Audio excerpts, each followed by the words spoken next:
જય શ્રી કૃષ્ણ. રાધે રાધે. આજે આપણે જોઈશું પુરુષોત્તમ માસ સૌથી ઉત્તમ માસ કેવી રીતે બન્યો. શું તમને ખબર છે? ચાલો જોઈ લઈએ. પ્રાચીન સમયમાં દરેક મહિનાને કોઈને કોઈ દેવતાનું સ્થાન મળેલું હતું. ચૈત્ર, વૈશાખ, શ્રાવણ જેવા બધા મહિનાઓનું મહત્વ હતું, પરંતુ એક વધારાનો મહિનો આવતો હતો જેને અધિક માસ કહેવામાં આવતું.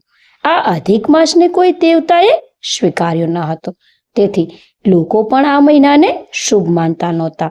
લગ્ન, શુભ કાર્ય કે ઉત્સવો આ મહિનામાં કરવામાં નહોતા આવતા. આથી અધિક માસ ખૂબ દુઃખી થયો. તે બધા દેવતાઓ પાસે ગયો, પરંતુ કોઈ પણ તેમને માન ન આપ્યું. અંતે દુઃખી થઈને તે ભગવાન વિષ્ણુ પાસે પહોંચ્યો અને વિનંતી કરી, હે પ્રભુ, બધા મહિના માન્ય છે, પરંતુ મને કેમ કોઈ નથી સ્વીકારતું? આમ કેમ મારું અપમાન થાય છે?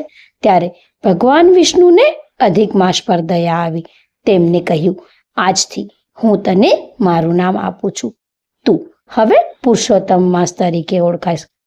જે ભક્ત આ મહિનામાં ભક્તિ, જપ, પાઠ, દાન અને સેવા કરશે તેને વિશેષ પુણ્ય મળશે. ભગવાનના આશીર્વાદથી અધિક માસનું દુઃખ દૂર થયું. ત્યારથી આ મહિનો પુરુષોત્તમ માસ તરીકે પ્રસિદ્ધ બન્યો અને બધા મહિનાઓમાં સૌથી ઉત્તમ માનવામાં આવ્યો. આ મહિનામાં લોકો ભગવાનનું નામ સ્મરણ, ગીતા પાઠ, ભાગવત કથા, ઉપવાસ અને દાન કરે છે. માન્યતા છે કે પુરુષોત્તમ માસમાં કરેલું સારા કર્મોનું ફળ અનેક ગણું મળે છે. જય શ્રી કૃષ્ણ. રાધે રાધે. ધન્યવાદ.